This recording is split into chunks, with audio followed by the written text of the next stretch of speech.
Hey guys, tonight we're taking a slow, moss-covered walk into the cloud-heavy hills outside Reykjavík, where the air smells like damp stone and unspoken grievances. You'll want to keep your coat tight, those aren't just chills from the cold, but from the gaze of beings older than maps. Beings with long memories, petty preferences, and frankly, excellent passive-aggressive communication skills. Iceland's elves aren't the shimmering sort of fairies you might picture. No wings. No glitter. Mostly, they sulk. Sometimes for decades. Sometimes about soup. You're about to learn how to talk to them. Or, more accurately, how to apologize to them when you inevitably offend their volcanic sensibilities. You probably won't survive this, socially, I mean, but we'll do our best. So, before you get comfortable, take a moment to like the video and subscribe, but only if you genuinely enjoy what I do here. And if you feel like it, drop your location and what time you're listening. I love seeing where the coven's tuning in from. Now, dim the lights, maybe turn on a fan for that soft background hum, and let's ease into tonight's journey together. You're trudging along the outskirts of Reykjavík. It's technically still part of the city, but here, the pavement gives up early. Moss carpets over stones like nature has been tucking in the earth for centuries. Your boots squish a little, wet earth or something more ancient, you can't say. The sky is a soft bruise of violet and ash, just the right kind of melancholy to make a witch feel at home. Your guide says nothing for the first few minutes, which is unnerving. Her name is Svanna, and she smells like smoked thyme and last night's candles. Her walking stick is more ceremonial than supportive, twisted driftwood wrapped in what looks suspiciously like reindeer gut. She finally stops beside a mossy boulder the size of a studio apartment and taps it with her stick. "This one sulked for 73 winters," she whispers. You glance at the rock. It's impressively bouldery. Not particularly magical. Certainly not emoting. You ask, tentatively. No. It. Name was Athnir. Sulked because a farmer parked his haycart too close. Called it disrespect. Refused to let the sheep grow wool until the apology was carved in birch bark. You blink at the stone, half expecting a grumpy elf face to materialize. Nothing happens. Still, the moss on top does look extra judgmental, if moss can do that. Witch fact of the night: many Icelandic witches specialized in land reading, which wasn't just weather prediction, it included interpreting elf moods based on landscape changes. Lusher moss. They're content. Dried lichen. You're probably in trouble. Historians still argue whether this practice had any basis in ecological science or if witches were just really good at guilt-tripping people into moving their haycarts. You kneel next to the rock, more out of politeness than belief, and rest your hand on its cold, slightly damp surface. It's surprisingly soft in places, moss-like velvet, or maybe the early stages of elf eczema, who knows. You feel nothing. But Svanna watches you with a nod, as though you've passed a test. There are rules, she says. You want to communicate with Sulking Elves, you need to learn patience. And not step on their fences. You pause, mid-kneel. What fences? She points with her stick at a random patch of grass. That one. There is nothing there. Just a little hillock. Maybe a pebble. Elves fence with intention, she explains. Not lumber. One fringe belief from the 1700s claimed that some elf fences were maintained using birdsong, notes arranged in territorial patterns that only witches and terribly polite dogs could hear. Not verified, but charming. You stand up slowly, now convinced you've already offended 3 elves, possibly a goose, and maybe a particularly sensitive patch of dirt. Svanna leads you farther up the hill, where the mist curls tighter and your nose starts to sting from the mineral air. She pauses beside a lopsided cairn of rocks and gestures you forward. "This is where you start," she says. You sit. You wait. If you feel like crying, that means they're near. This isn't ominous at all. You sit anyway. The stones are cold and your backside immediately regrets it. But you wait. There's a soft trickling sound nearby, a stream. A whisper. It's hard to say.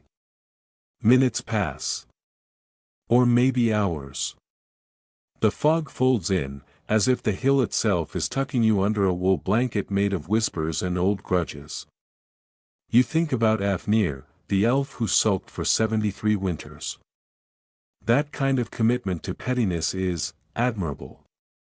Maybe even aspirational. You remember your own longest sulk. It lasted almost a week and involved a friend who borrowed a spellbook without asking. Afnir's record dwarfs yours. Respect. Eventually, something shifts. The air thickens, and you feel a warmth against your cheek. Not sun, there's no sun here. Just heat, like a grumpy breath. You resist the urge to apologize, because you're not sure what you did yet. A faint sound, like a rock clearing its throat, rumbles beneath you. Then silence. You lean back on your elbows and whisper, "Noted." That's enough for now. No need to rush sulky spirits. There's a method to this. A pace. You'll get used to it. Or they'll get used to you. Maybe both. You wake the next morning with a sore spine, a mild case of existential dread, and the sneaking suspicion that someone, something, has been watching you sleep. The mist hasn't moved, as if frozen mid-breath, and your spot on the cairn still holds the echo of elf approval. Or possibly disdain. It's hard to tell with beings who consider eye contact a declaration of war. Svanna hands you a mug of something hot and unidentifiable. It smells like dirt and comfort and something you once sniffed in your grandmother's attic. Today, she says, you'll learn to read the sulking signs. The phrase sounds ridiculous, like an elective course at a community college for emotionally complex goblins. But she's serious. Which serious? Which means stern eyebrows and no sugar in the tea. You follow her to a clearing where a ramshackle lean-to made of driftwood and sheep bones has been hastily cobbled together. Inside, a table, a stool, and several jars labeled in a script that looks suspiciously elvish, but probably just says, "Don't touch," in an extinct Icelandic dialect. Here's the mainstream witch fact of the day: Icelandic witches were sometimes referred to as fjallkona lærlingar, or mountain woman apprentices, tasked with maintaining harmony between humans and the huldafolk, the hidden folk, Iceland's elves. Some believed their role was less about casting spells and more about emotional diplomacy. Basically, witches part-time therapist to resentful rocks. Svanna begins your training with a deadpan list of elf sulking indicators. First sign, she says, holding up a limp tea bag, your tea won't steep. No matter the temperature. Means you've annoyed someone, likely by stepping where you shouldn't. You sip your own mug. Lukewarm. Weak flavor. Mildly accusatory. Great. Second, she continues, moss falls upward. You glance at the nearest boulder. The moss remains, blessedly, obeying gravity. But Svanna points out a tuft that twitches, just barely, against the wind. It could be a draft. Or it could be elf anxiety. Third, she says, the sheep start ignoring you. You blink. Should sheep not ignore me? She raises an eyebrow. Sheep are curious by nature. When they avoid a person, it means that person is being emotionally boycotted by unseen forces. Fringe tidbit time. Some 19th century Icelandic witches swore by sheep divination, in which the behavior of a single ewe, named, often, something like Snoa or Gleeft, was taken as a barometer for elf contentment. If she wagged her tail too much, you were in trouble. You're handed a sheep's knuckle bone, smooth from time and use, and asked to roll it on a strip of wool dyed with moss ink. The bone clatters once, then comes to rest pointing toward a pile of entrails. Or what used to be entrails. It's hard to tell now. Read it, Svanna says, as if this is something you've trained for. You squint. It's pointing toward future disappointment. She grins. Close. It says you're about to make a small social error, recover gracefully, then step in something unpleasant. Honestly, that tracks. Historians still argue whether these practices were more symbolic than practical. Some believe witches used such rituals to teach attentiveness, emotional awareness, and patience, skills required to navigate both the visible and invisible world. Others say it was just really clever performance art involving sheep. Next, Svanna hands you a flat stone painted with faint white lines. This, she says, is a sulk map. You nod solemnly, as though this phrase isn't the best thing you've ever heard. The map marks certain hills, lava tubes, moss beds, areas where elf sulking is statistically more likely. One region is labeled Ivar's Spiral, and when you ask about it, Svanna merely mutters, "Don't bring goats there."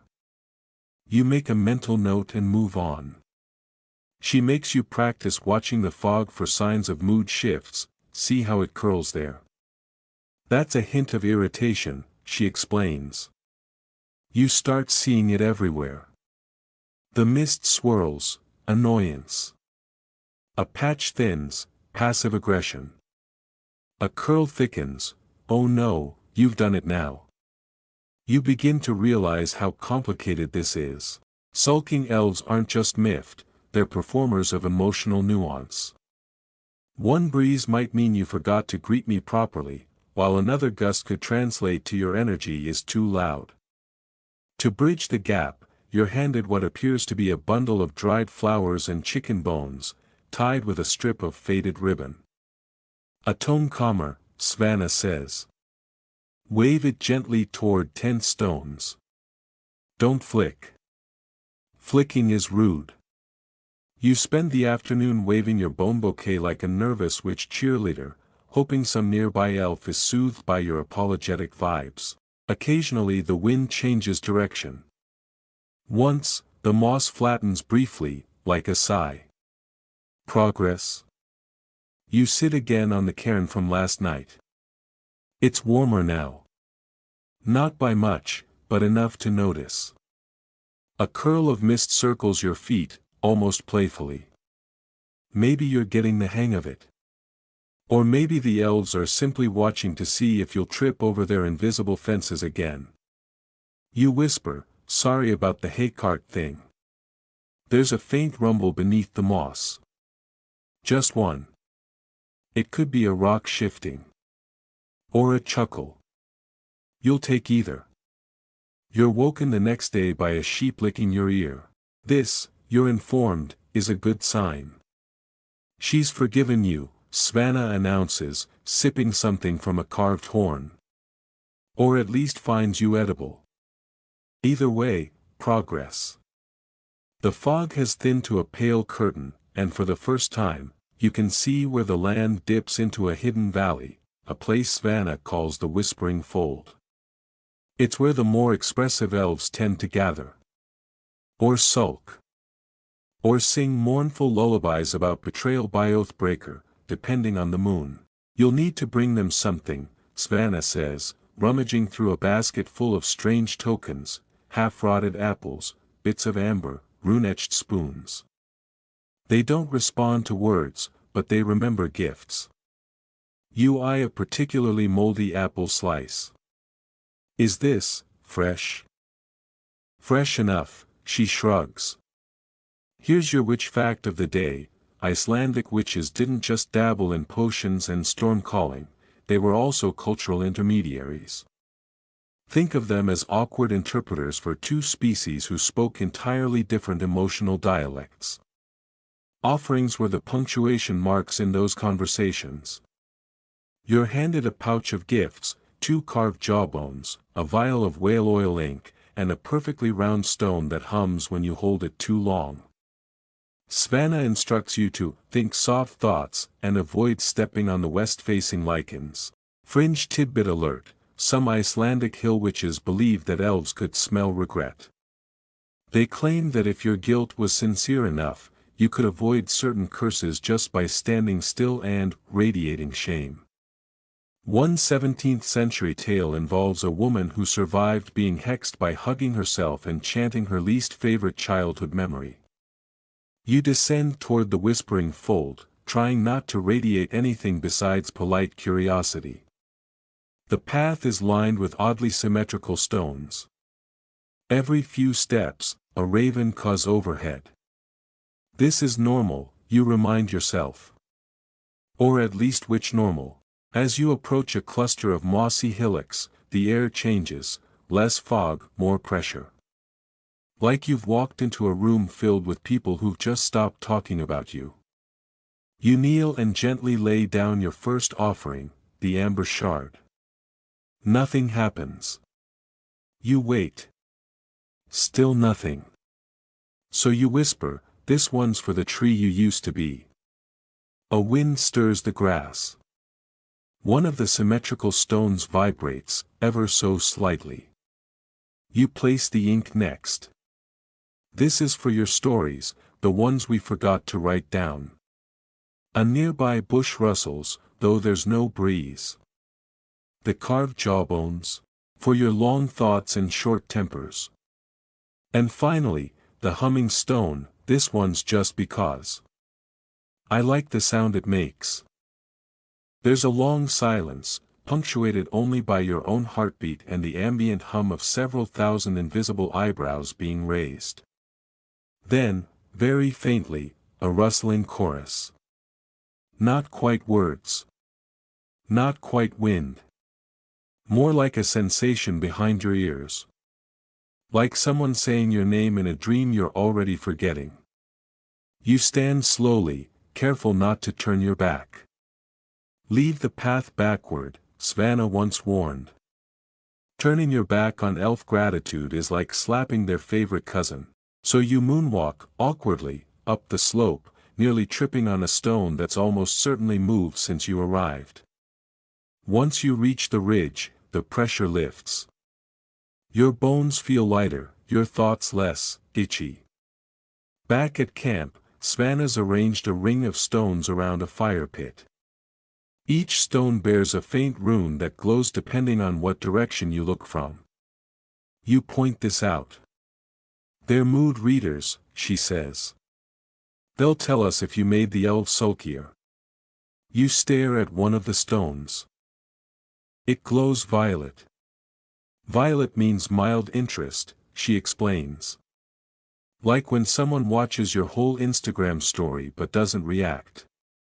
You move left. It glows greenish gold. "Ah," she says. Affectionate skepticism. You shift again. Red. Just plain red. "That one's unrelated," Svanna mutters. "It's still mad at me for the fermented shark incident." Historians still argue whether these elaborate elf gifting rituals were rooted in actual beliefs or served more as a behavioral training tool for witches. Some say it kept witches humble and observant, others claim it was more like theater, magical improv with moss as your audience. But tonight, something lingers in the air. Not just mist, but presence. Not exactly threatening, but watchful. Curious. Like a cat that may or may not knock over your entire altar just to see if you'll cry. You settle in beside the fire, which burns without smoke. The flames are too calm, too orderly. Svanna mutters a few words and throws in a dried puffin feather. The flames hiccup, then dance. You impressed them, she says. Or at least confused them into paying attention. You take that as a win. As you lie back on a pile of softened straw and sheep wool, you wonder if elf approval always feels this much like indigestion. But then something brushes your cheek. You sit bolt upright. It's a petal. Just one. Pale blue, glowing faintly. You glance around. No flowers grow here. Svanna sees your face, nods. First message. What's it mean? She shrugs. Could be thanks. Could be a warning. You hold the petal up to the firelight. It changes color. Purple now. Moderate fondness with a hint of mischief, she says. You grin. They're talking to you. You wake before dawn to the sound of humming. Not human humming, not quite. It's higher pitched, oddly rhythmic, like wind combing through a harp made of grass and bone. The sound seems to be coming from the direction of the whispering fold, or from beneath your sleeping mat. You're too groggy to decide. Svanna is already awake, of course. She's squatting barefoot in the icy stream nearby, brushing her teeth with a twig and what smells suspiciously like ash mixed with mint. Morning, she says, spitting into the water like it's a sacred act. They're still humming. That's good. They hum when they're curious. You blink blearily. What happens when they're angry? She grins. You'll hear silence. Heavy as falling snow. Today, she announces, is listening day. You're not allowed to talk. Not to her, not to the sheep, not to your own thoughts, if you can help it. You are to follow her and observe. Every click, echo, and movement in the moss is a form of elvish communication, if you can learn to listen like stone listens to rain. Which fact for today, silence has always played a role in old European witchcraft, especially in northern climates where noise carries and secrets echo. Icelandic witches were said to spend entire seasons in vow-bound silence, believing that words hardened reality too much, and that magic, like water, prefers soft spaces. You trail Svanna through the valley's far side, past ridges of black basalt stacked like storybooks and narrow grottos filled with mist. She walks barefoot, of course. Her feet are comically calloused. You swear you see a rune on one of her heels. Occasionally, she taps her staff 3 times or drags it along a specific patch of rock. Each action feels deliberate, like knocking on a door you can't see. You pass a cluster of stones shaped like a spiral staircase. Each step hums as you walk by. Svanna nods toward it meaningfully. You nod back, trying to look deeply understanding. You are, in fact, deeply confused. Quirky tidbit: some local traditions insist that certain Icelandic elves communicate in echoes, that is, they don't generate original sound, but instead bounce and twist what you send them. If you whisper a question into a cave, the echo might be gibberish, or laughter, or, rarely, an answer. Scholars have called this everything from natural resonance phenomena to village-wide hallucination. Svanna calls it Tuesday. The two of you stop near a rock shaped uncannily like a reclining woman. Her mossy hair spills into the earth and disappears beneath a birch tree with golden leaves, even though it's May.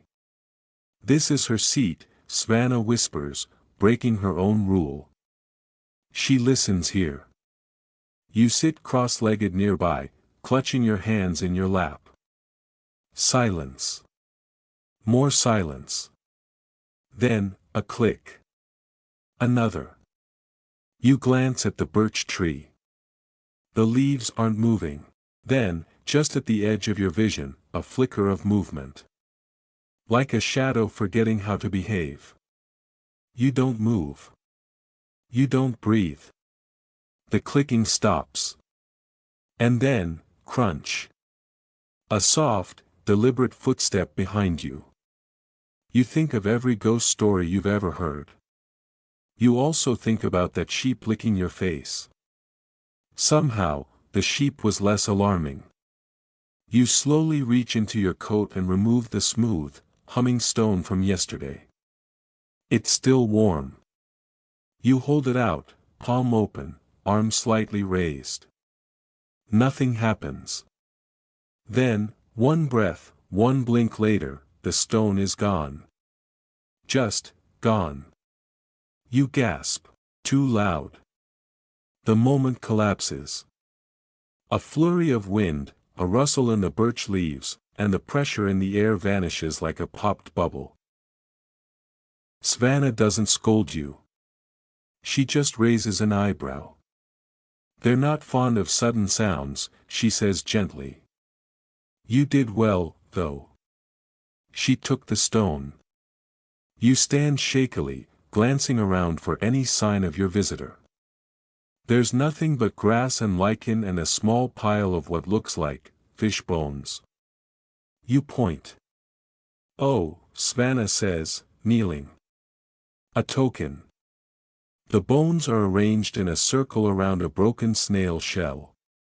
Delicate, ritualistic. Possibly unintentional, possibly the first line in a very peculiar sentence. Could mean anything, she adds. But usually it's a reply, maybe an invitation. She places them carefully in a pouch. You'll want to bring that back to camp. We'll read it by firelight. Historians still argue whether the Icelandic elf tradition evolved purely from folk beliefs or has older, migratory roots tracing back to Celtic Sidhe myths.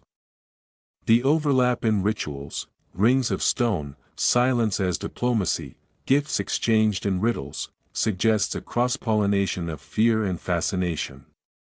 But the Icelanders made it their own. Sulking elves, unlike trickster fae, don't punish you for curiosity. They punish you for arrogance.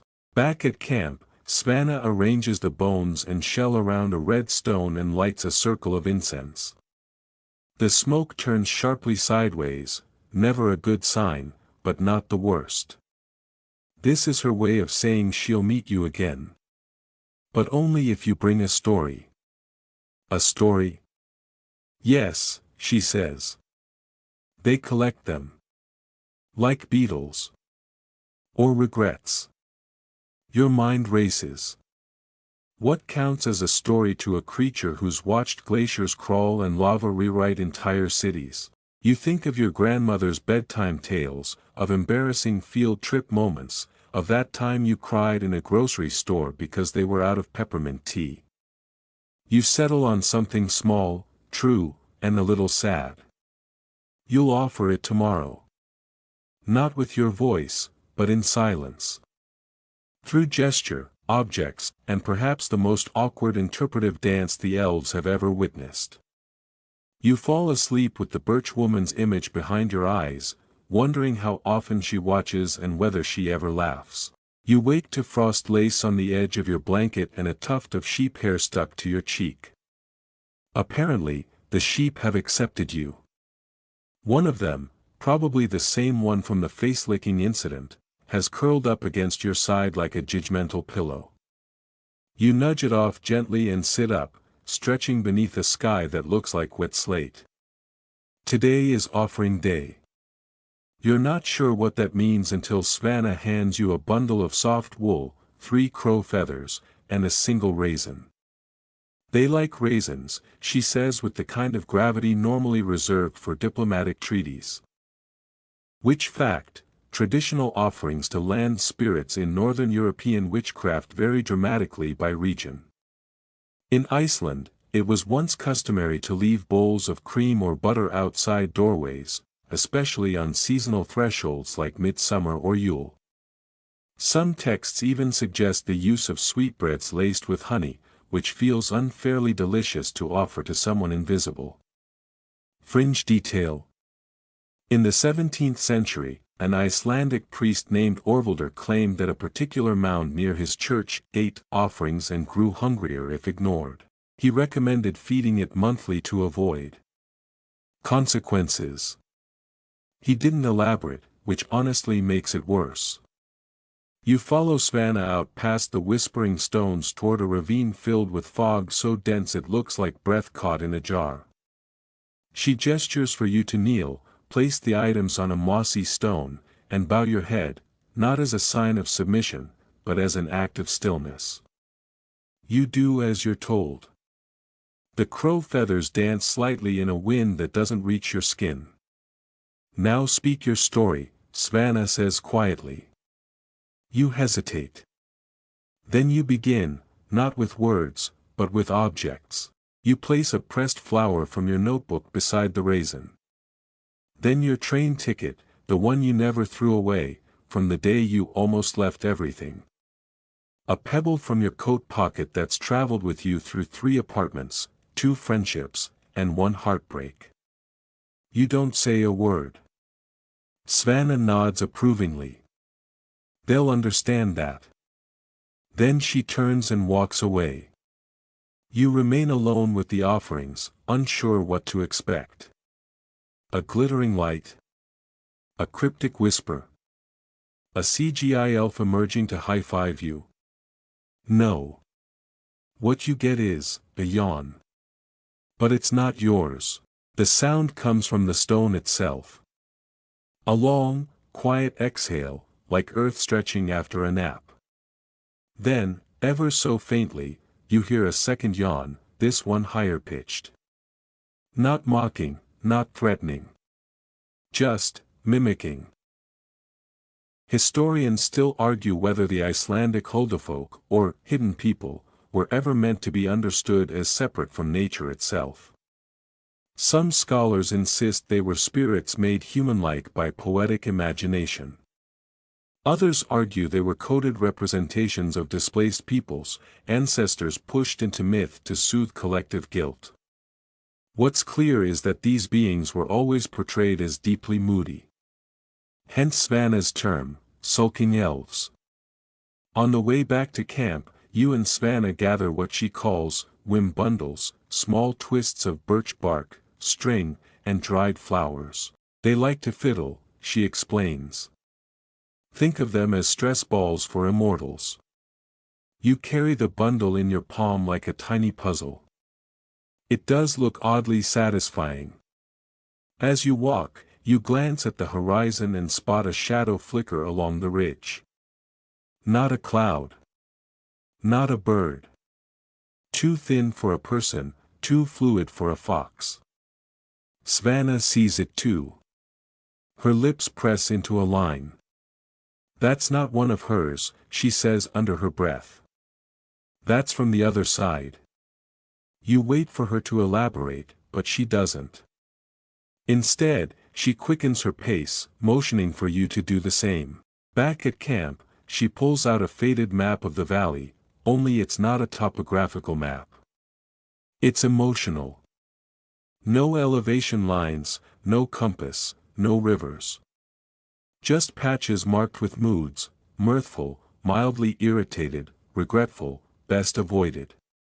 She taps the area where the shadow appeared. He's from the tangle. They don't talk. They unravel. You raise an eyebrow. It's not as dramatic as it sounds, she says. Unless you bring iron. You think of your keychain. Your belt buckle.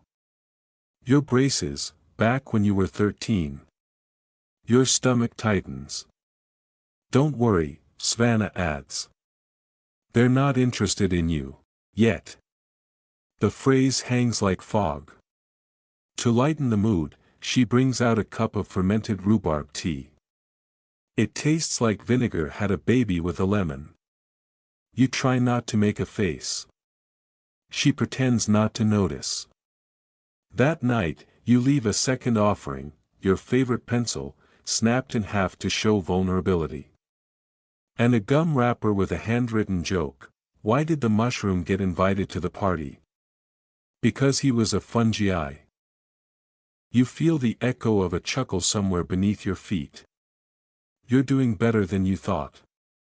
Morning mist hangs low as you stir, blanket tangled around your ankles like a half-forgotten spell. The fire's out, your tea's gone cold, and somewhere nearby, something small is laughing. Not maliciously. Just, amused. You blink, adjust your eyes to the pewter light, and realize the whimsical bundle you left on the moss last night has been untwisted, rearranged, and, somehow, braided into a miniature horse. With mossy reins. And a passenger, your raisin. You glance at Svanna, but she's busy pretending not to be impressed. That's one of Brynja's. She has a flair for dramatics. You pick up the tiny horse, noting the even braiding and the way your offering was positioned, like a rider being ceremonially escorted. Maybe a thank you. Maybe an invitation. Today, Svanna says, stretching with a creak like old bark, you learn about posture.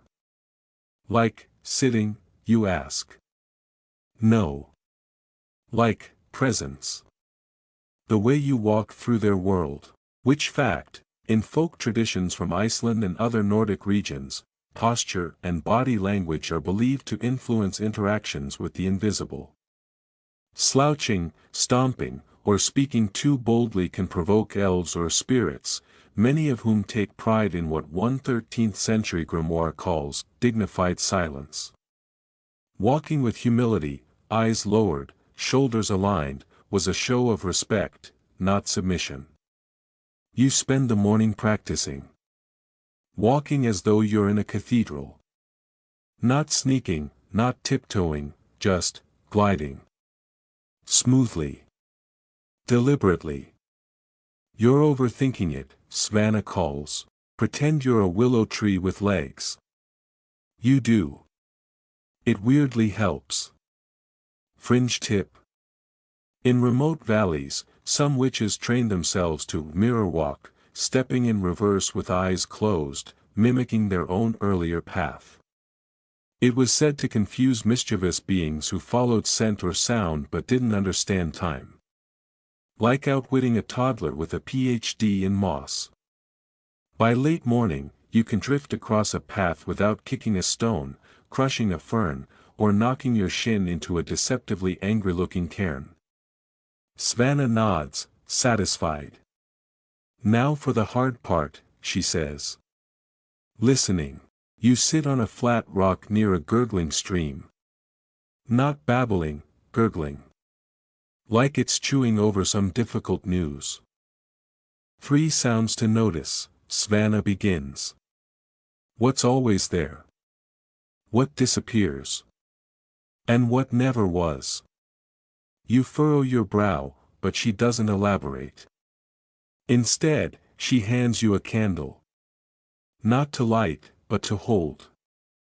It's lavender-scented, hand-poured, with a tiny elvish rune scratched into the wax. They like the smell. It calms them. You sit. You breathe. You listen. The wind has a pattern, 5 beats, pause, 2 beats. A bird calls, but it's out of sync with the usual rhythm. Then a silence, a pocket of absence that makes the back of your neck tingle. What's missing? Svanna asks softly, not looking at you. You realize the sheep have gone silent. And sheep are almost never silent. The quiet deepens. You hold your breath instinctively, trying not to disturb it. Then you hear it. A rustle. But not leaves. Not animals. A kind of folding. Like fabric being pulled through itself. A coat sleeve turned inside out by unseen fingers. Svanna stands. That's them walking past, she whispers. They're avoiding you today. Which is polite. You exhale. Your shoulders are stiff from stillness, but you resist the urge to move. Historians still argue whether the Icelandic traditions of elf silence were based in real auditory phenomena, like sound-carrying geothermal vents, or whether the practice of stillness was more about cultivating awareness, even if what you noticed was invented. Either way, it worked. People claimed to hear things that changed them. "Let's test your awareness," Svanna says. "Close your eyes. I'm going to place something in your lap. Don't react. You do as told." There's a pause, then the faintest touch. Cold. Damp. Squishy. You inhale through your nose. "Fish. Good," Svanna says, lifting it away. "You passed. That was a mushroom carved like a trout. Classic prank. They're watching."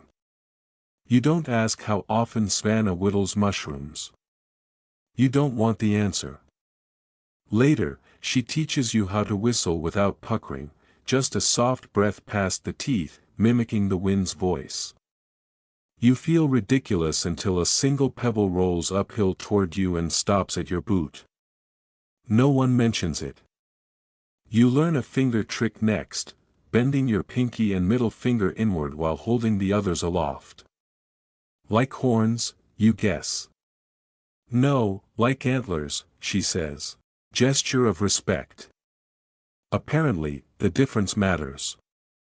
That night, as the wind shifts east and the fog lifts just slightly, you spot something odd near the stream. A cairn you swore was 3 stones tall now has 4. Balanced precariously, like it's waiting to collapse, and daring you to notice. You crouch, whisper the wind whistle, and raise your antlers. The cairn tilts. You whisper again, slowly, softer. It rights itself. Then a 5th stone drops from nowhere, lands perfectly on top. Balanced. Your breath hitches. You think, maybe, they're starting to trust you. Morning greets you with a stretch of sky so clear it feels like something's holding its breath. The air is still, but you feel the weight of it, like the earth is pressing against the back of your neck, coaxing you to relax, to listen more closely. Svanna is already up, sitting cross-legged beside the stream, holding something small and dark in her palm. As you approach, she lifts it into the light. "A rock," you say, already feeling a little foolish. She shakes her head. "No. It's an invitation."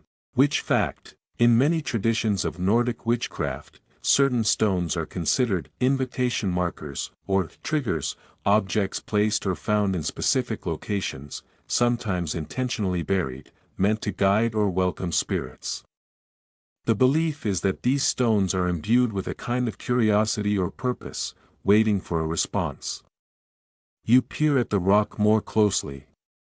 It looks ordinary enough, black with streaks of gray running through it, a little jagged on one side, smoothed on the other. An invitation to what, you ask, squinting at it. Svanna smiles. An invitation to communicate. You watch her fingers run along the edges of the stone. There's a strange focus in her eyes, as though she's listening, not just waiting. "Close your eyes," she says. "Feel the stone. Not with your hands, but with your mind." You blink, confused, but do as she says. The world softens, the streams chatter a distant murmur in your ears. You let the stone's coldness settle in your thoughts, imagining it inside your head. A heavy thing, unyielding, but full of intent. For a moment, nothing happens. And then, just as you start to feel silly, something shifts. It's a subtle vibration, almost like a heartbeat, but not quite.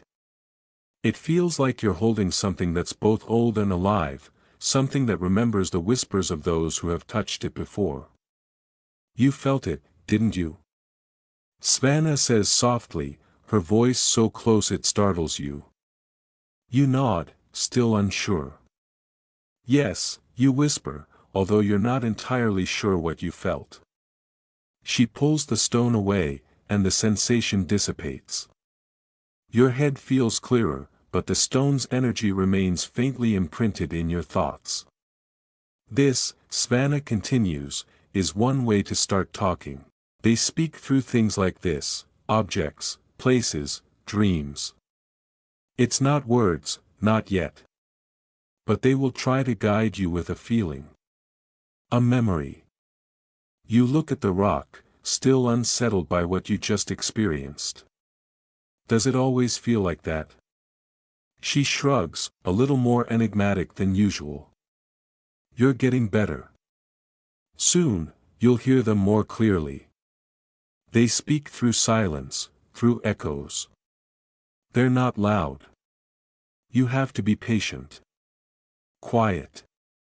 Which fact, in folk magic, the idea that elves or spirits communicate through signs, like objects, sounds, or dreams was widespread.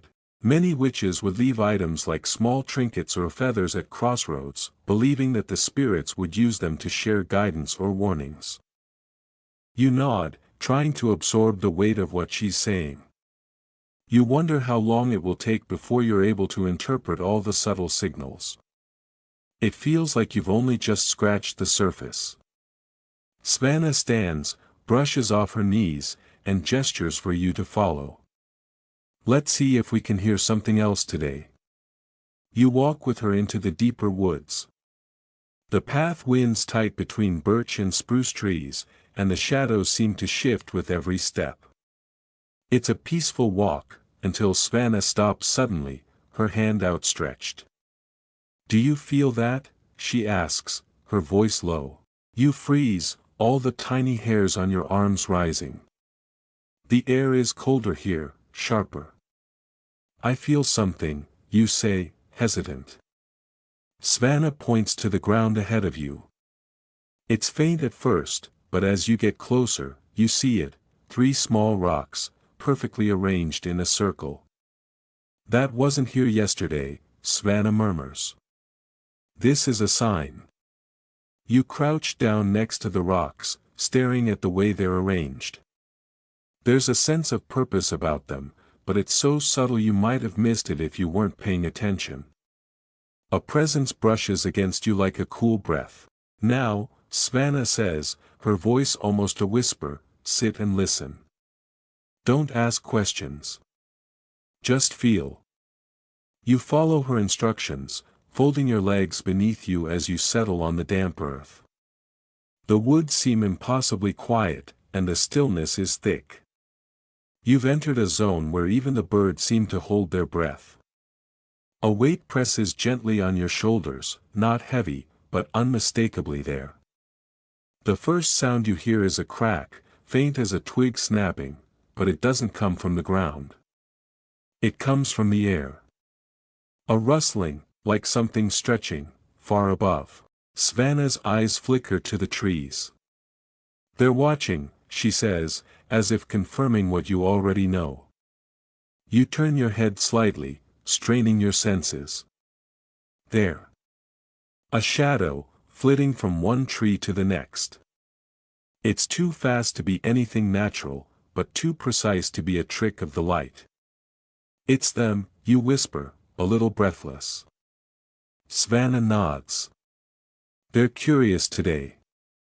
Historians still debate whether the curiosity of Iceland's elves is more of a whimsical trait or a warning, a signal that the spirits are close, but not necessarily welcoming. Theories abound, with some arguing that these spirits serve as protectors of certain areas, while others insist that their interest is based on more personal, often mischievous, motives. Another rustle, this time behind you. You whip around, but there's nothing. Only the soft shifting of leaves. And yet, you swear you saw something, a shape, too small to make sense of, slipping past the trunks of the trees. Svanna's voice is calm but firm.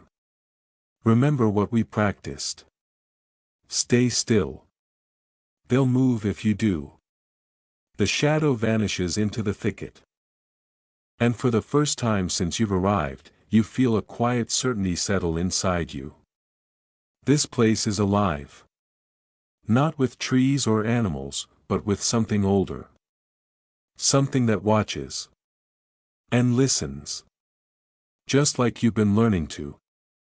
As you continue walking, Svanna leads you deeper into the heart of the woods.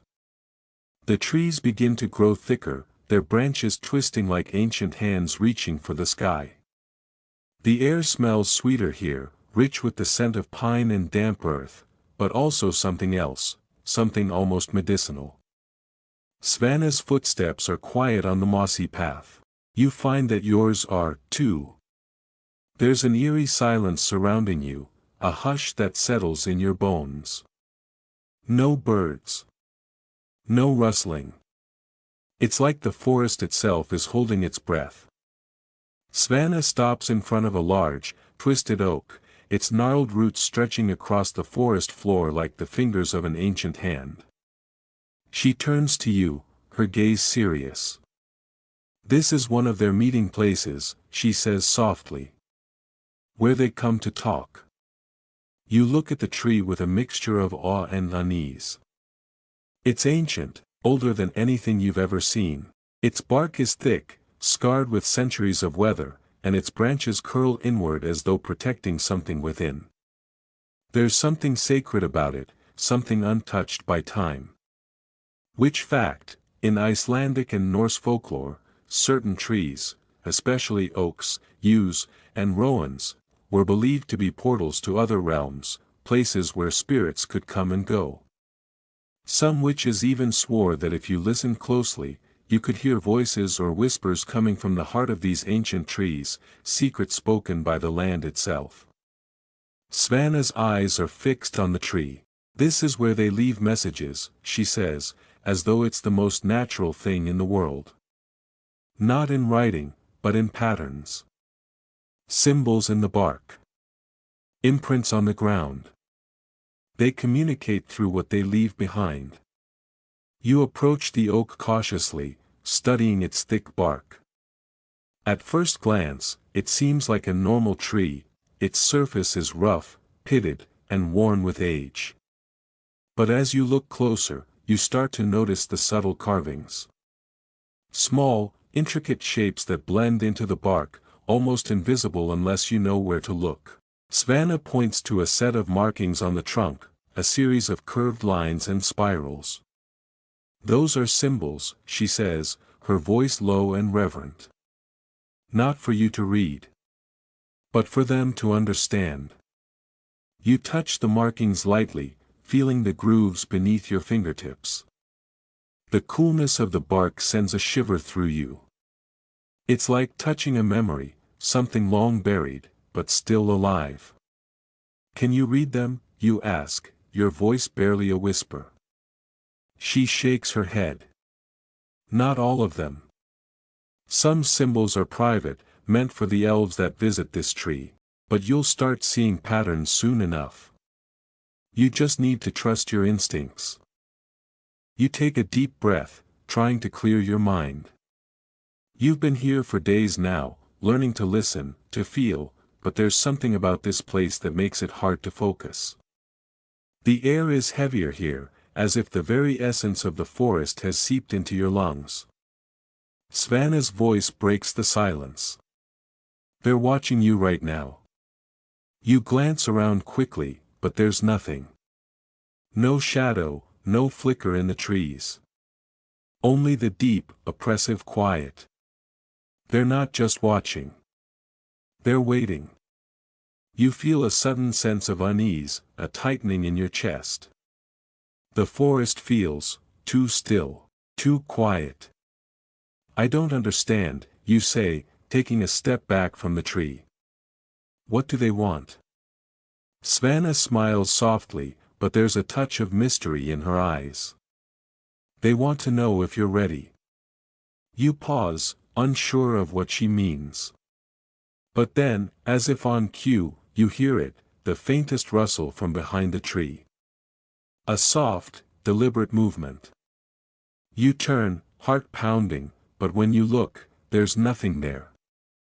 Svanna doesn't seem surprised. It's time, she says. It's time for you to communicate with them directly. Not through symbols. Not through feelings. But through words. You swallow, nervous. I don't know how. She tilts her head, as if considering. You've been listening, haven't you? You've been hearing the things they leave behind. You've learned their patterns. Now you speak. But you must speak carefully. You nod, unsure of how to proceed. The quiet pressure in the air is almost unbearable now, as if every breath you take is heavy with expectation. Svanna steps aside, giving you space. Go ahead, she says softly. Speak to them. Your mind races, but there's a strange calm that settles over you. You take a deep breath and focus on the tree. The way its branches twist, the way its roots spread across the earth. It's more than just a tree, it's a portal, a connection between worlds. And in that moment, you know that the elves are here, watching, waiting for you to make your move. You open your mouth, but no words come at first. Your throat feels dry, your heart races. But then, as if guided by something other than your own will, you speak. Thank you for the messages, you say, your voice trembling. I am listening. I want to learn. Please, show me what I need to know. The words feel awkward, foreign even, but as soon as they leave your lips, the air shifts. There's a sudden warmth in the breeze, a faint rustling of leaves, and the feeling of something ancient, powerful, watching over you. Svanna's eyes are fixed on you, studying you closely. Good, she whispers. You've made the first step. Now, wait. And so you do. You stand there, by the tree, feeling the weight of the moment settle over you. The forest hums quietly around you, and for the first time, you feel like you've truly made a connection, not just with Svanna, or the land, but with the elves themselves. They've heard you. And now, it seems, they're ready to answer. The world around you feels oddly suspended. Time itself seems to slow, like the trees are watching you breathe, the sky pausing just to see what you'll do next. The warmth from the breeze gently caresses your skin, and for a brief, fleeting moment, you wonder if you've fallen asleep standing up, if all this is a dream you won't be able to remember when you wake up. But the sensation of being watched is undeniable. You're aware of the smallest shifts, of the leaves trembling as if responding to your presence. The air seems to thrum with energy now, a pulse that matches your heartbeat. It's as though the forest itself is holding its breath, waiting for something you can't yet name. Svanna stands a little behind you, quiet. You can't help but feel her watching you with an intensity that makes you want to turn around, but you keep your focus on the oak tree and the soft rustling of the branches. It feels like an invitation, a welcome, perhaps. Or a challenge. Which fact, in Icelandic witchcraft, it was believed that the more you communicated with nature, the more in tune you became with the forces that shaped it. In particular, trees were seen as both ancient spirits and protectors of the land. Some traditions held that elves used trees as their meeting places, gathering at these sacred spots to offer guidance or warnings to those who knew how to listen. You take another deep breath and close your eyes, trying to still your thoughts. You can hear the faintest creak of branches above you, a sigh in the wind. It's impossible to tell whether it's the tree itself or something else, someone else, responding to your words. Speak again, Svanna murmurs, her voice barely audible. But this time, try to listen to what the trees say back. You swallow. Your mouth feels dry. But you repeat your earlier words, more slowly, more carefully. I am listening. Please show me what I need to know. At first, nothing happens. The leaves continue their slow dance with the wind, the sunlight filters through the canopy in soft dappled patches on the forest floor. But then, a subtle shift. A tingling, almost imperceptible sensation at the tips of your fingers. You feel it, deep inside your bones. The branches above you seem to move just a little closer, as though they're reaching out to brush your skin. Then it comes. The faintest whisper. So soft that you almost don't catch it. A voice, delicate but firm, like the rustle of dry leaves caught in the wind. You've asked the right question. It's not a sound, not really. More like a feeling. It settles inside your chest, warm, comforting. But also full of warning. The voice isn't human. It doesn't come from the world you know, but it feels ancient, timeless. Like it's been echoing for centuries, waiting for someone to hear it. Your heart races. Did you really hear it, or was it just your mind playing tricks? Svanna's voice cuts through the tension. What did they say? She asks, her voice both excited and cautious. You hesitate, still unsure whether you imagine the voice or not. But you find that you can't keep it to yourself. You speak the words aloud, unsure if they'll make any sense. They said. I asked the right question. Svanna nods slowly, her eyes glinting with something between pride and amusement. Good. You're beginning to hear them. You still don't fully understand. There's so much about this that doesn't make sense, the sensations, the whispers, the way the trees feel alive. It's all so new, so unfamiliar. But there's no denying that something has changed. The air is thicker, charged with something more than just the quiet of the woods. Now, Svanna says, you must wait. They will show you what you need to see. But you must be patient. Elves do not reveal themselves easily. You feel a stirring in the air, a subtle shift in the forest's mood. The leaves rustle louder, as though responding to Svanna's words. A cool breeze sweeps through the trees, sending shivers down your spine. Which fact, in Icelandic tradition, the elves, often called huldufolk, hidden people, were not just mischievous creatures. They were said to be deeply connected to the natural world, inhabiting the rocks, trees, and rivers. Their wisdom was said to be bound to the land, passed down through generations, waiting for those who could listen deeply enough to hear it. The silence grows longer now, stretching into an almost unbearable stillness. The forest feels like a suspended breath, waiting for the next moment to arrive. The air hums with quiet anticipation, and you find yourself holding your breath along with it. Minutes pass. Maybe more. You don't dare move, afraid of breaking the fragile thread of connection that's woven itself between you and the elves. And then, just as you think you can't bear the tension any longer, a shadow moves in the corner of your vision. You turn quickly, but there's nothing. No flicker. No sign. Was it them?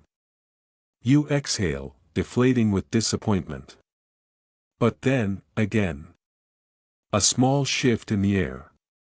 A rustling sound, too quiet for most people to hear. You turn toward it, but again, it's only the shadows beneath the trees.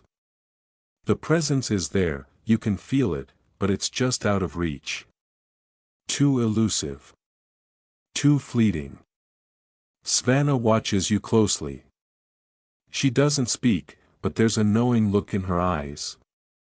She's seen this before, this moment of uncertainty, when you don't quite know if what you're sensing is real or just your mind's imagination running wild. The truth, she's taught you, is that the elves, like the forest, move in and out of our reality. They are not creatures who can be easily caught or confined. They exist on the edges, in the spaces between breaths. You have to learn to trust what you feel, even when you can't fully understand it. The presence grows stronger again. Not by much, but enough to make your skin prickle with anticipation. You feel like something is watching you, something ancient and wise, waiting for you to take the next step.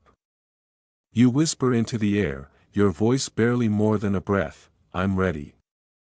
And somewhere, just beyond the edge of your sight, a rustle of leaves answers. The rustle of leaves grows stronger, closer, as if the very air around you is alive, shifting and murmuring. There's a subtle vibration beneath your feet, like the pulse of something far beneath the ground, something ancient and powerful.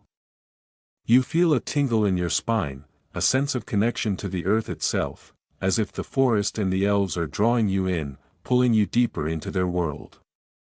Svanna stands still, her eyes fixed on you. You can't tell if she's seeing something you can't or if she's simply waiting. But you feel the weight of her gaze, steady and unhurried, as though she knows more than she's letting on. Which fact, in Icelandic folklore, elves are believed to be the guardians of the natural world, and it was said that they could only be truly seen by those who were open to their presence. Some witches believed that if you approached an elf or their realm with true reverence and patience, they would offer guidance, though their wisdom was never given freely, and it always came with a price. You take a slow breath, trying to calm your racing thoughts. You've asked for their guidance. Now, it seems, they are deciding whether you're worthy of it. The tension in the air is palpable, like the space just before a storm, where everything is still, but you know something is coming. The ground beneath you shifts ever so slightly, and you can feel the soft stir of movement from all around. It's as though the earth itself is responding to your request, vibrating in a quiet rhythm that matches your heartbeat. Suddenly, the air thickens, and a small breeze picks up, brushing your hair across your face. The scent of moss, damp wood, and something sweet, like honeyed flowers, fills your senses. You look around, your eyes scanning the trees, the shadows, trying to catch any sign of movement. Then, there it is. A flicker. Just a shimmer of light between the trunks of two towering pines. It's faint, almost imperceptible, but it's there. And it's moving, too, darting between the trees like a whisper of smoke caught in the wind. You blink, unsure if you've seen it at all, but the sensation of being watched grows stronger, more real. The elves are here, just beyond the veil, their presence a weight on the air. You can feel them, watching, waiting, perhaps deciding whether or not to reveal themselves. Svanna speaks again, her voice softer now, like a quiet prayer. They've heard you. Your heart skips a beat at the words. For a moment, you wonder if she's just trying to reassure you. But then, the shimmering light returns. This time, it's closer, almost too close. The faint glow is faint but unmistakable, shimmering with an otherworldly light. It flickers just on the edge of the trees, dancing like a small flame or a wisp of smoke, teasing you to follow. You take a step forward, your heart racing. Svanna doesn't stop you, but she watches you closely, her expression unreadable. You reach for the space between the trees, feeling the energy shift around you as you approach. Then, as suddenly as it appeared, the light vanishes, gone, slipping into the shadows as though it had never been there at all. You freeze, standing still in the silence. The world around you seems even quieter now, like the forest itself is holding its breath once more. What was that? You whisper, almost afraid to ask, as if speaking it aloud might make it disappear entirely. Svanna doesn't answer at first. Instead, she steps forward and touches the trunk of a nearby tree, her fingers brushing against the rough bark. Her gaze lifts to the canopy, where the last traces of sunlight have nearly disappeared, leaving only the soft twilight glow. They've shown themselves to you, she says finally. But they won't do more than that, not yet. You blink, confused. What do you mean? Svanna gives a small smile, her eyes gleaming with quiet amusement. They're giving you a sign. They've let you see them, even if only for a moment. But you can't rush them. Elves don't work on your timeline. You nod slowly, a sense of unease settling over you. The idea that they've shown themselves to you, that they've allowed you a glimpse into their world, is thrilling. But it's also unnerving. What exactly are you dealing with here? I don't understand, you admit, shaking your head slightly. Why only a glimpse? Why not show me everything? Svanna's expression softens. It's their way. They show you what you need, not what you want. If you want their wisdom, you'll have to prove you're ready for it. They don't give everything at once. You must earn their trust. You look around at the trees, the shadows, the dimming light. There's an odd sense of rightness to it, even though it still feels foreign and strange. You realize that you're standing in a place of deep magic, a world that exists just beyond the edges of human perception. The elves are here, and you've made contact, but the journey isn't over yet. Svanna takes a step back, and you follow her lead, slowly retreating from the heart of the forest. The air is still thick with unspoken words, the feeling of waiting hanging in the breeze. You don't know exactly what you've unlocked, but it's something more than what you knew before.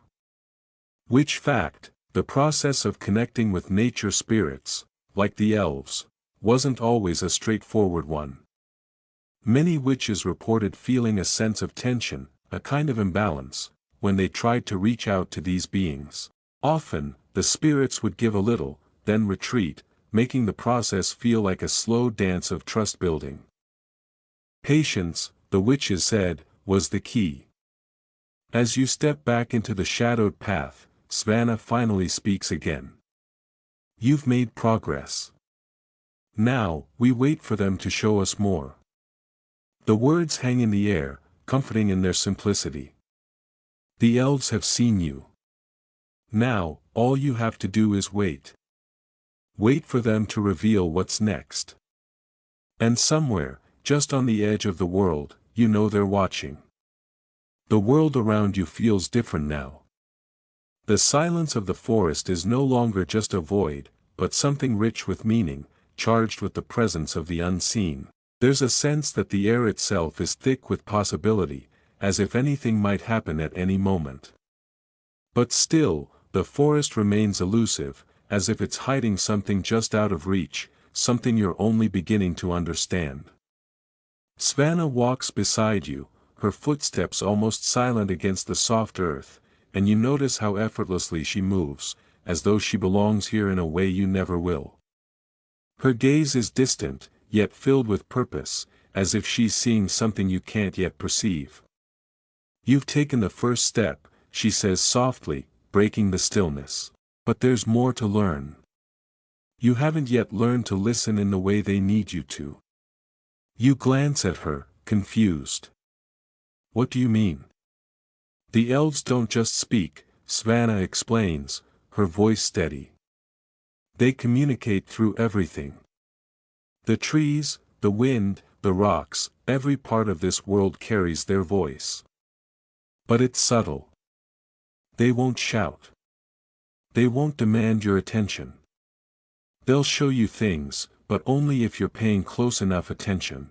Which fact, communication with the natural world is an ancient practice among witches, especially in regions like Iceland, where the landscape is believed to be alive with spirits.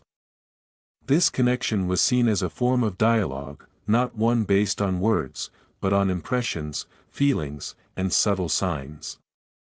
Some witches claim to have trained for years to understand the whispers of trees, rocks, and streams, each a messenger of the earth's unseen forces. You nod slowly, processing Svanna's words. It's hard to grasp, this idea that everything in the forest could be a message. You've been listening for the obvious things, the flashes of light, the rustle in the trees, but what about the things you can't see? The small movements? The feelings that seem to rise up from the very soil beneath your feet? Close your eyes, Svanna says, gently pulling you from your thoughts. Let the world speak to you. You hesitate, but there's a strange calm in her voice, so you do as she says. The moment your eyes close, the world feels different. It's like you're sinking deeper into the landscape, your body melding with the earth beneath you. The forest feels larger, more vast, and yet strangely intimate. The sense of being watched is still there, but it doesn't feel threatening anymore. Instead, it's comforting, like a presence you've known your whole life but never fully recognized. You inhale deeply. The scent of the earth is richer now, earthy, but also floral, with something sharp underneath, like pine needles after rain. You can almost taste it on your tongue, fresh and full of life. For a moment, the silence is all-consuming. It's deep, profound, and in it, you hear something. Not words, but a vibration, a hum. The sound is low, like the deep resonance of a cello string being plucked just out of reach. It's subtle, but unmistakable.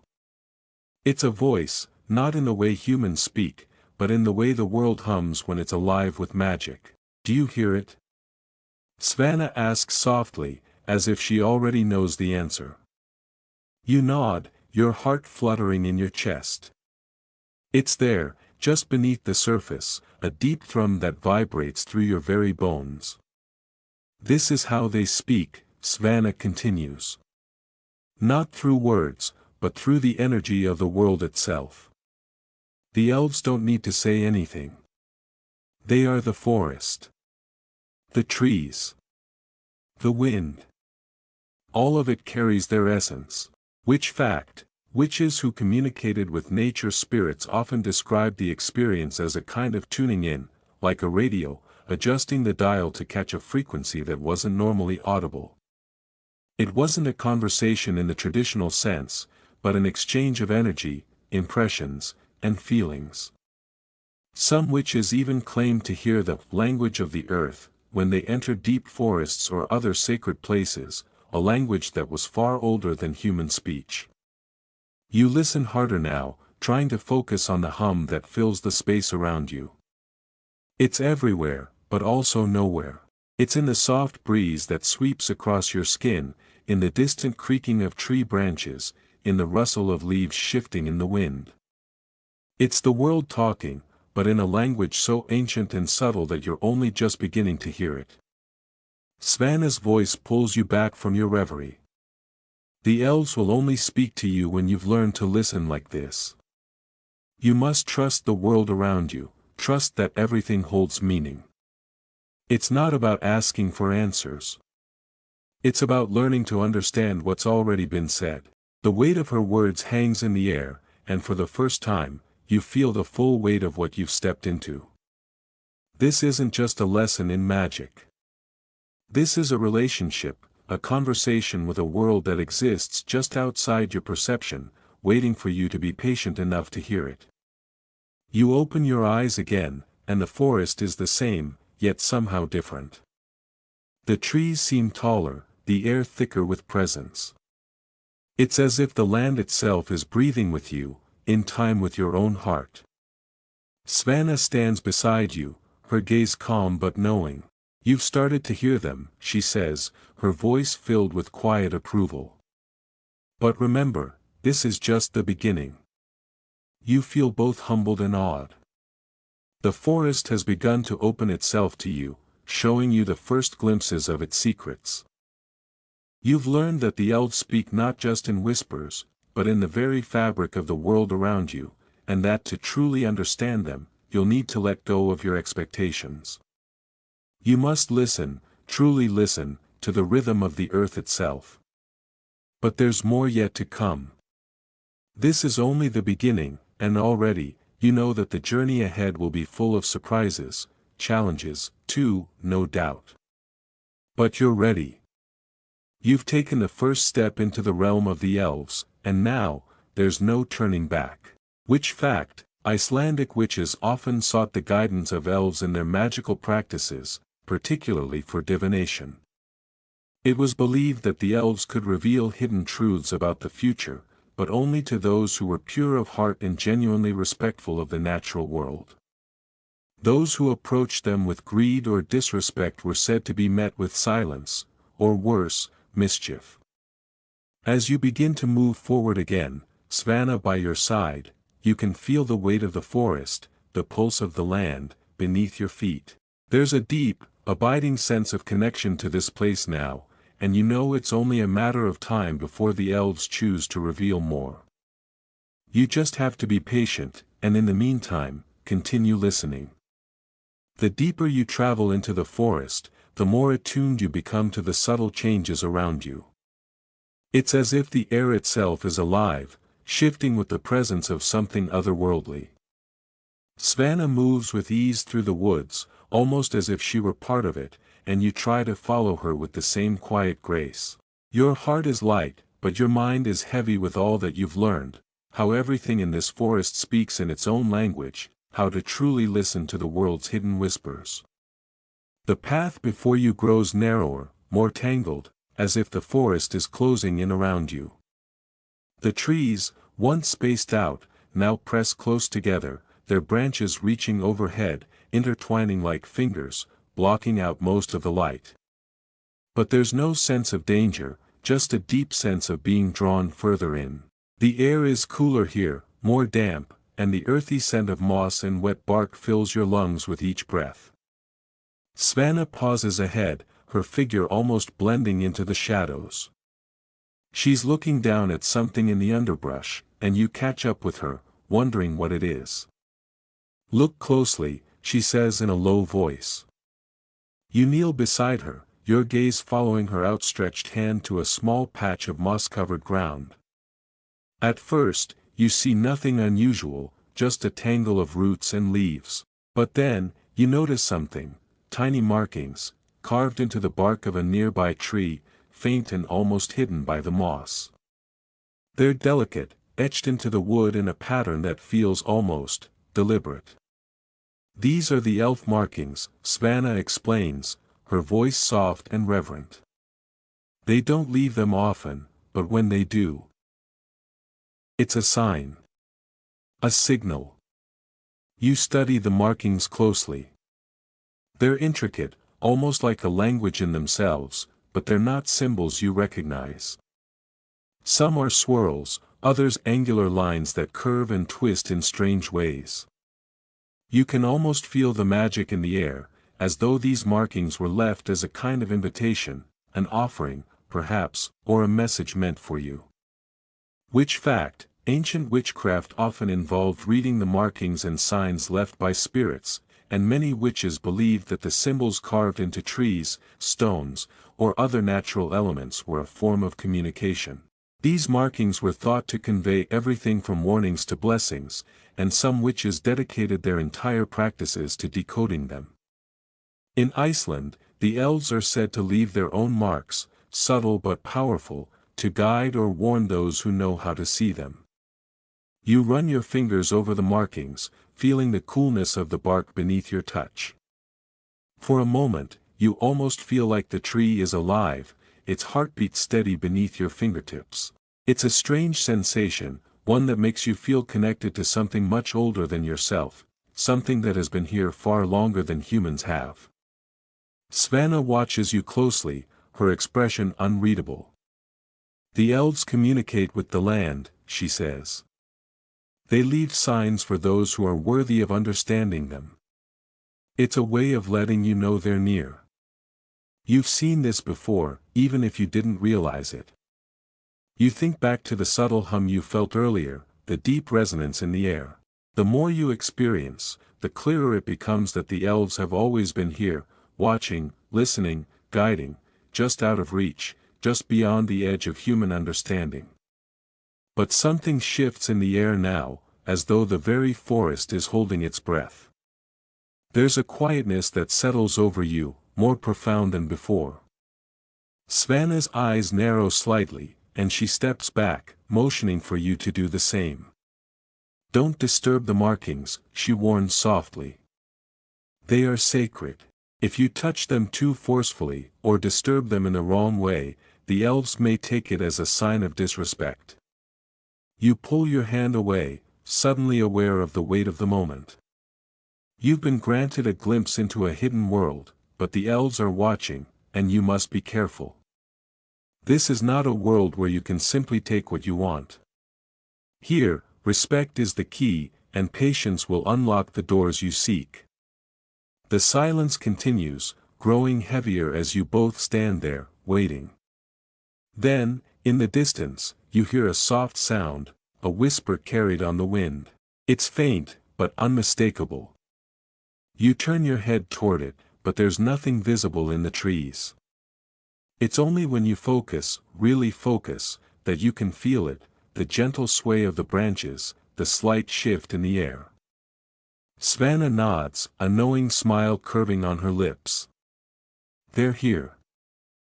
You look around, your senses heightened, but all is still. You feel as though you've crossed into another realm, where the lines between the physical and the spiritual are blurred. The elves are near, but not in the way you might have expected. They don't announce themselves with a dramatic flourish. Instead, they are like the breeze, present, but only when you're paying close enough attention to feel their touch. The air grows colder as the moment stretches on, and you find yourself standing in reverence. Svanna, too, is silent, waiting, her eyes half closed as if listening to something you can't quite grasp. The longer you stand there, the more you begin to feel the presence of the elves, a delicate, elusive energy that swirls around you, but never quite reveals itself. It's like a dance, a gentle pull between you and the unseen world, a world you're only just beginning to understand. Which fact, the belief that spirits or creatures of the forest leave signs or markers is widespread in many cultures. In Iceland, elves are often associated with specific types of trees, such as birches, and are thought to leave markings on the bark to communicate with those who are attuned to their presence. These markings are believed to carry the elves' energy, and those who can interpret them are thought to have gained access to the elves' hidden knowledge. The elf markings on the tree you discovered are just the beginning.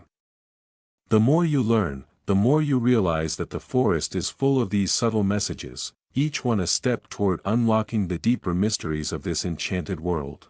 And with each discovery, you feel yourself growing closer to the elves, their silent, ancient presence guiding you along this path. The air shifts again as you continue walking, the subtle hum of the forest growing louder in your ears. There's something undeniably captivating about this place, an energy that seems to vibrate beneath your feet, in the very soil you walk upon. Svanna's footsteps are almost silent, as though the forest itself is helping her move unnoticed. You do your best to mimic her movements, but your own footsteps feel heavy in comparison, each one echoing softly through the trees. Svanna stops once more, her attention fixed on something ahead. You follow her gaze, eyes squinting through the dimming light, and there, just beyond the clearing, you see it, a stone structure, half hidden by ivy and moss, its surface weathered by centuries of time.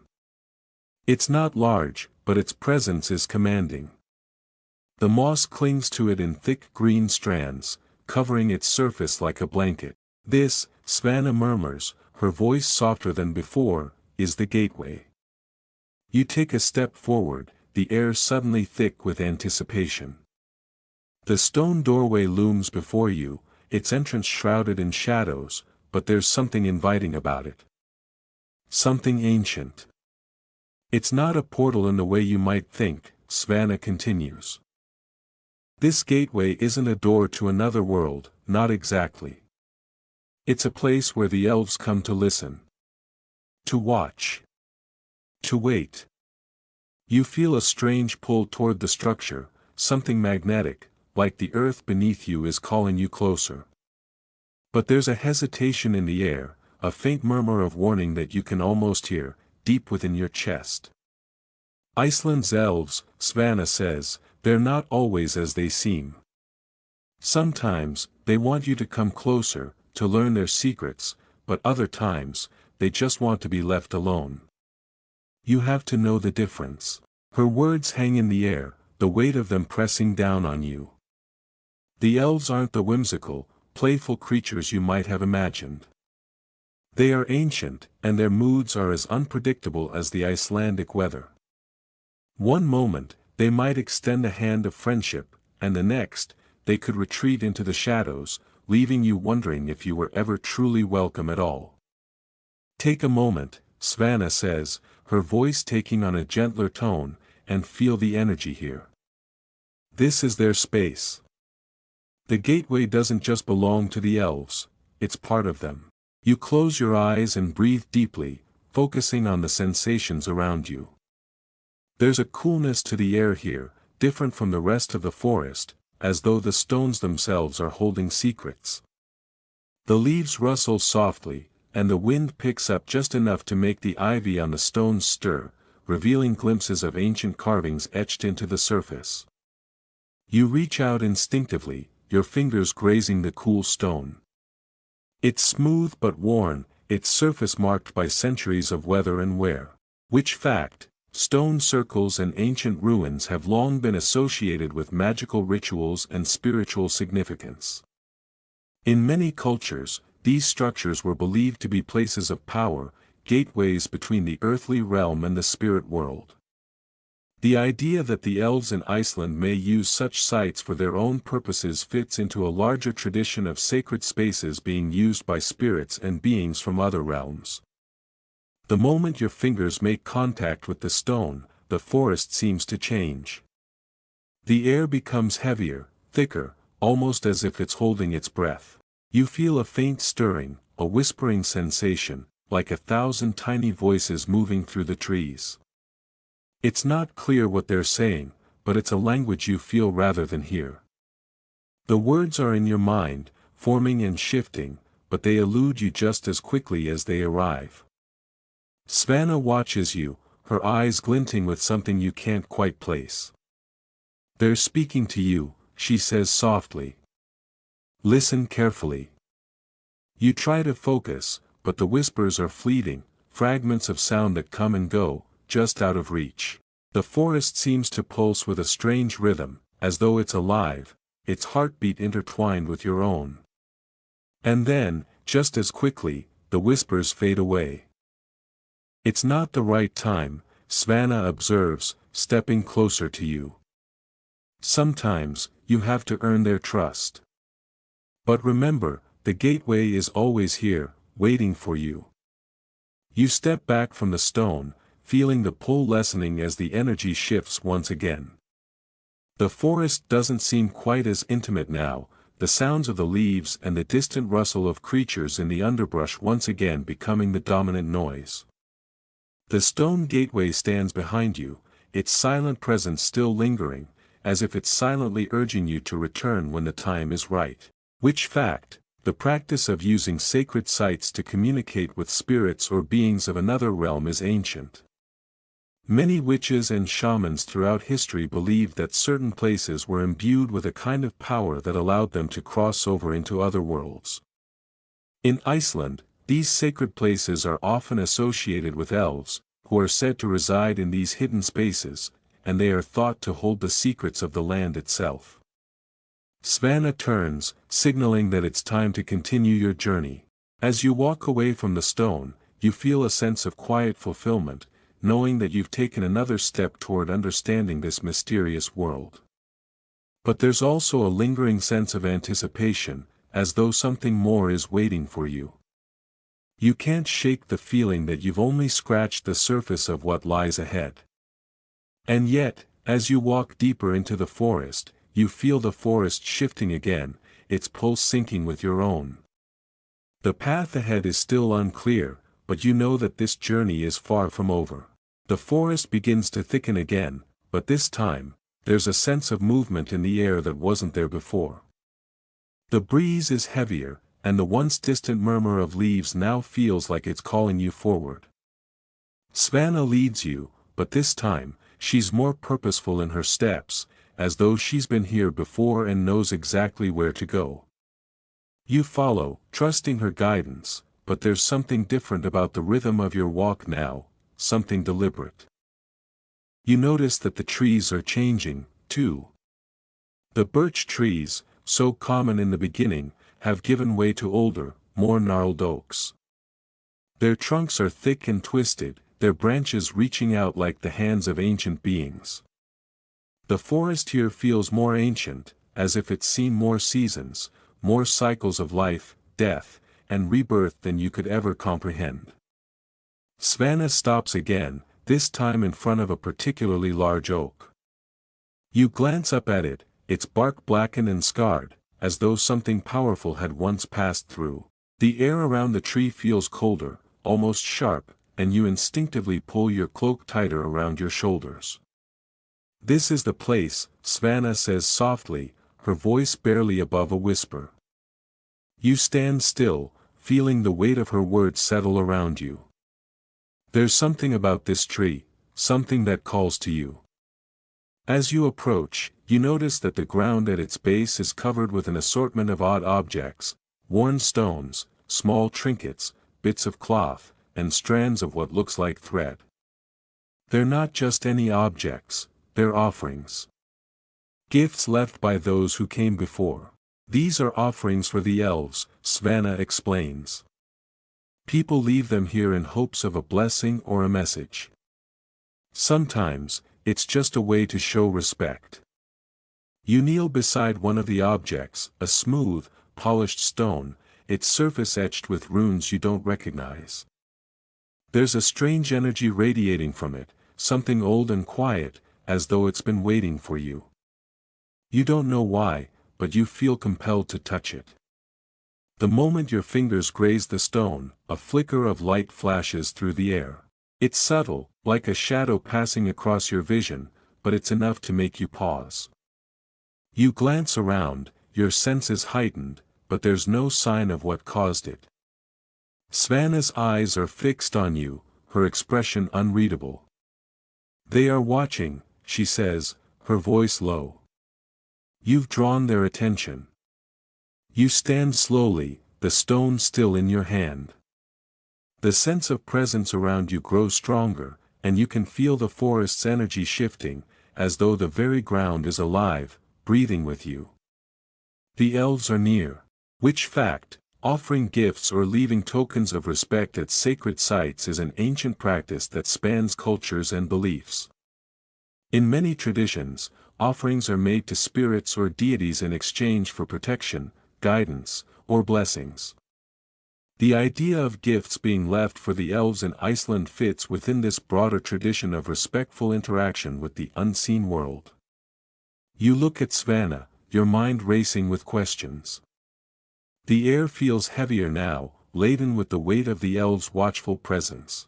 You glance down at the stone in your hand and, with a deep breath, place it back where you found it. Svanna nods, as if she's satisfied with your decision. She turns and gestures for you to follow. The path ahead is narrow, winding between the ancient trees. The sense of anticipation has grown, and there's a knowing in the air that something is about to happen. As you walk, the forest seems to close in around you. The trees bend inwards, their branches twisting like fingers. The light dims, and for a moment, you wonder if it's the night falling or something else entirely. The hum of the forest is louder now, like a low, vibrating pulse beneath the earth. You glance over at Svanna, but she's moving with such ease that you can hardly keep up. She's leading you deeper, deeper into the heart of the forest, where few dare to go. You step lightly, trying not to disturb the natural order, but the sense of being watched never fades. If anything, it intensifies. Your pulse quickens as you move through the dense woods, every crack of a twig underfoot sending a shock of awareness through you. The forest is alive, watching, waiting. The trees bend slightly, just enough to make you wonder if they're reaching for you. Svanna's voice breaks the silence. The elves don't show themselves easily, but if you're patient, they might let you in. You nod, though you're not sure if you understand completely.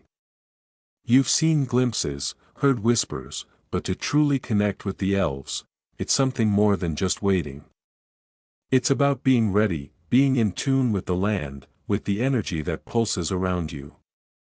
And right now, you're unsure if you're ready. But as you walk further into the heart of the forest, a strange calm settles over you. The tension in your body eases, and the world around you seems to slow.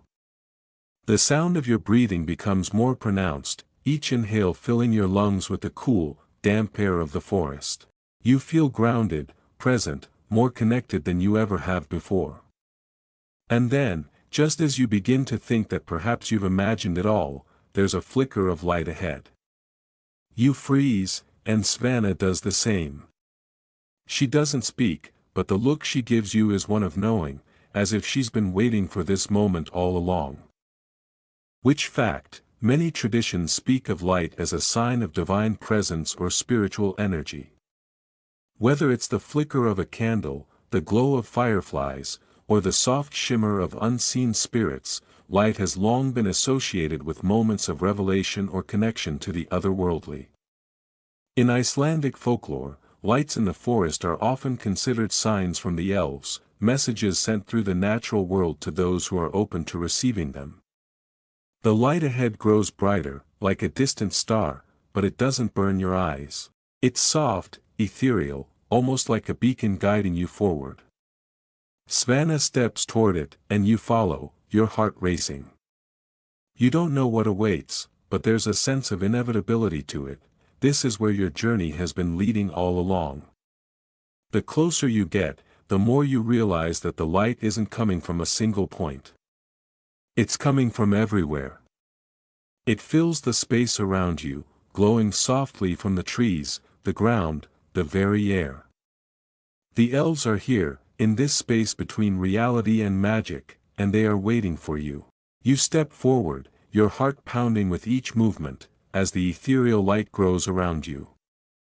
It seems to emanate from every corner of the forest, weaving through the trees, rising from the earth, and filling the very air with a soft, shimmering glow. You can feel it against your skin, cool and inviting, like the gentle brush of 1,000 invisible hands. The tension you felt earlier has all but melted away, replaced by a deep sense of anticipation, of wonder, and, strangely, of belonging. Svanna leads the way, her steps graceful and confident as though she's walking in a world entirely different from yours. She doesn't glance back, but you can feel her energy guiding you, like a steady current in the ocean, pulling you forward. You follow, your mind spinning with questions, but the only thing that matters now is the gentle rhythm of your breathing and the soft, glowing path ahead. As you walk, you begin to notice the details that had escaped you before. The air here feels thicker, denser, yet it's strangely refreshing. It's not just the trees and the forest that are alive, it's everything. The light dances around you in the spaces between the branches, weaving like thread through the fabric of the night. It's like the forest itself is being transformed into something new, something that hums with an energy that's both ancient and timeless. There's a soft rustling ahead, a slight shift in the air that makes you stop in your tracks. You feel it before you see it, a presence, something watching you. You glance to your left, then to your right, but there's nothing there, no movement, no sound. It's as though the forest itself is holding its breath, waiting for something. Svanna stops suddenly and turns to face you, her expression unreadable. There's a moment of stillness between you, the kind of silence that feels almost sacred, and then she speaks softly, as if the words themselves are part of the magic. "They're here," she says, her voice barely above a whisper. You look around, straining your eyes to catch sight of anything, but all you can see are the shifting shadows of the trees and the glowing light that bathes everything in its ethereal glow. There's nothing there, nothing physical, at least. But the air is thick with a kind of knowing, and you feel it deep in your bones. The elves are here, watching, waiting. And you're no longer an outsider. Which fact, the idea of the Watchers, is common across many witchcraft traditions. Whether it's spirits, gods, or other mystical beings, these entities are often believed to be present during rituals or important events, subtly influencing outcomes or guiding the practitioner. In Icelandic folklore, the elves are considered both protectors and watchers of the land. They are said to observe from the shadows, revealing themselves only when they deem it necessary or when they sense a deep, respectful connection. A soft breeze stirs the leaves above you, and the air around you shifts. For a moment, you feel something move, not physically, but in the space around you, as though the very atmosphere has changed. The light grows brighter, and you can see the trees around you begin to pulse with a soft glow, their branches stretching as though they're reaching out, eager to share something with you. It's as if the forest itself is inviting you into its heart, offering you a glimpse of something ancient, something not meant for human eyes, but you've been invited, and the elves are watching. Svanna steps forward once more, and you follow, your feet moving with a purpose now, drawn to the light. It feels inevitable, this path, like the destination is already known to you in some deep, forgotten part of your soul. The elves have been waiting, and now, you are ready. You step into the center of the clearing, and the air shifts once more. The light envelopes you completely, and for a moment, you're standing in a world that feels utterly separate from the one you left behind. The trees are still there, but they no longer feel like trees.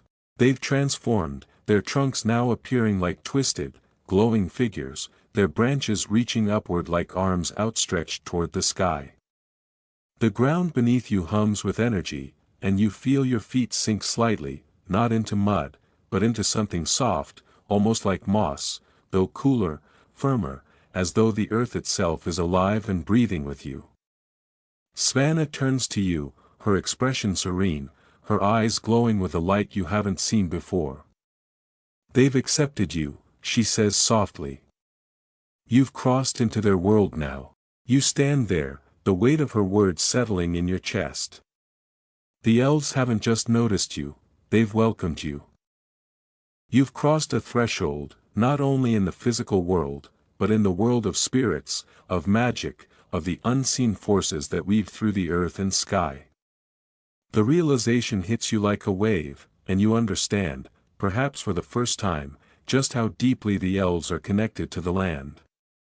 They are not just part of Iceland, they are Iceland. Their magic flows through the rivers and streams, through the very soil beneath your feet. Their presence is not confined to places like this, but everywhere.